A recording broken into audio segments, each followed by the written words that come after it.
혹시 고대 스토아 철학자들이 욕망과 사랑을 어떻게 바라봤는지 궁금해하셨을 겁니다.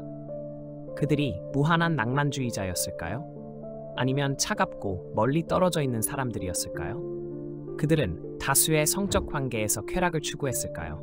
아니면 결혼의 책임을 더 중요하게 여겼을까요? 이 영상에서 우리는 스토아 철학에서 욕망, 사랑에 대해 분석해 볼 것입니다.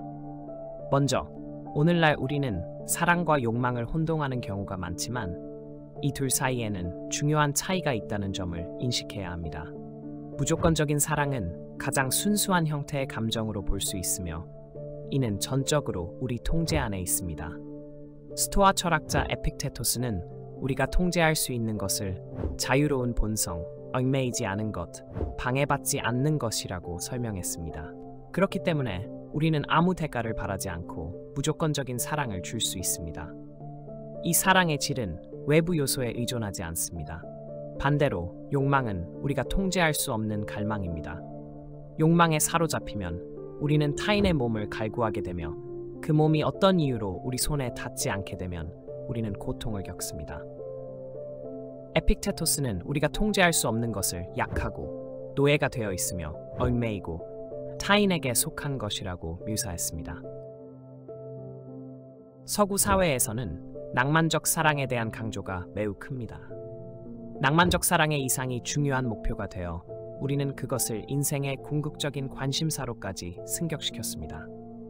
많은 세속적인 국가에서 낭만적 사랑은 종교와 영성을 능가하기까지 합니다. 많은 사람들은 낭만적 사랑을 추구하며 그것을 삶의 중심으로 삼습니다. 그러나 이 추구에는 문제가 있습니다. 두 사람이 사랑에 빠지면 그들은 종종 허니문이라 불리는 열정적인 단계를 경험합니다. 이 단계는 인간이 번식을 장려하기 위해 자연적으로 느끼는 동기일 수도 있습니다. 하지만 허니문 단계는 영원히 지속되지 않습니다. 초기의 흥분이 가라앉은 후 많은 이들은 속았다는 느낌을 받을 수 있습니다. 돌아보면 그들은 이전에 간과했던 수많은 결점이 있는 사람을 발견하게 됩니다. 결과적으로 많은 사람들이 더 이상 맞지 않는 사람을 떠나 새로운 감정적 흥분을 찾으려 합니다. 이러한 사랑은 타인을 위한 것이 아니라 오직 자신을 위한 것입니다. 낭만적 사랑은 많은 경우 집착과 반감에 기초합니다. 우리는 한 사람에게 집착하고 그 사람과 분리될 수 있다는 생각에 두려움을 느낍니다. 에픽테토스는 자신이 원하는 것을 얻지 못하면 실망하고 자신이 싫어하는 것과 마주하면 고통스러워진다고 말했습니다. 이 고통스러운 상태는 연인 관계에서 매우 흔하며 주로 질투로 나타납니다. 연인 사이의 질투는 매우 파괴적일 수 있습니다. 질투는 사랑하는 사람이 다른 사람과 함께 떠날 것이라는 두려움에서 비롯됩니다. 이는 소유욕으로 이어지며 우리는 타인의 행동을 통제하려는 욕구를 느끼게 됩니다. 이로 인해 그들이 우리가 싫어하는 일을 하지 않도록 하려는 집착이 생깁니다. 이러한 관계는 덕스럽지도 않고 내면의 평화를 가져오지도 않습니다. 그럼에도 불구하고 스토아 철학자들이 관계 자체를 반대하지는 않았습니다. 그들은 단지 집착이나 육체적 욕망에 빠지지 않기를 권장했을 뿐입니다. 예를 들어 세네카는 욕망에 빠지는 것을 가장 나쁜 죄 중 하나로 여겼습니다.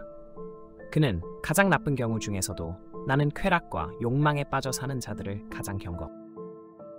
세네카는 육체적 욕망에 빠지는 것을 경멸했지만 사랑과 의미 있는 인간관계를 매우 존중했습니다.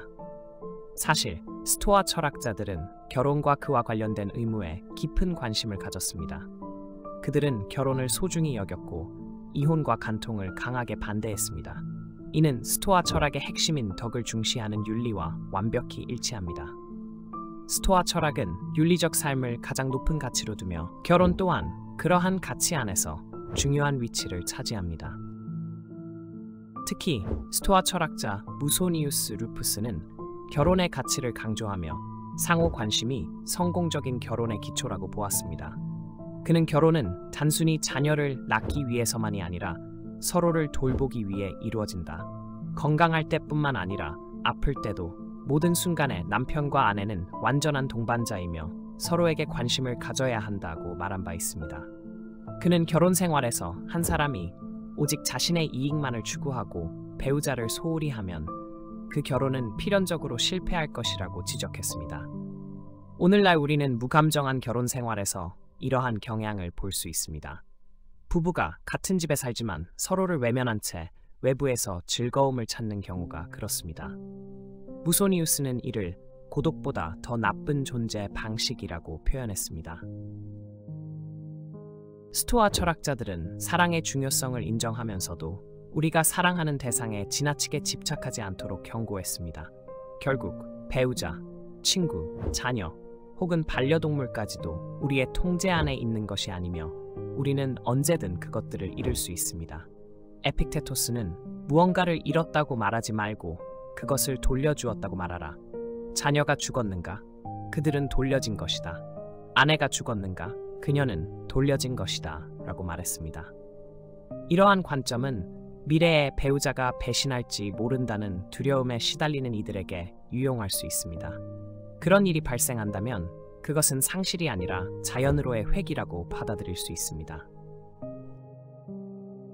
결국 스토아 철학에서 사랑의 핵심은 덕을 향한 촉진입니다. 결혼과 같은 관계는 상호 돌봄과 자녀 양육이라는 선을 위한 잠재적인 수단으로 여겨질 수 있습니다. 이러한 아이디어는 기독교나 이슬람교와 같은 종교에서도 반영됩니다. 이들 종교에선 결혼이 두 사람이 사랑과 욕망을 실천하는 올바른 길로 간주됩니다. 스토아 철학자들은 인간 감정에 냉담하지 않았지만 덕을 최우선시했습니다. 친밀한 관계와 덕 있는 삶은 상충하는 것이 아니며 오히려 욕망조차도 적절히 다룬다면 덕 있는 삶의 일부가 될 수 있습니다. 하지만 솔직히 말해보면 과연 순간적인 쾌락 이상의 가치 있는 추구 대상이 있지 않을까요? 여러분의 생각을 댓글로 공유해주세요. 시청해주셔서 감사합니다. 영상이 유익했다면 좋아요와 공유 부탁드립니다. 그리고 구독하여 다음 영상도 놓치지 마세요.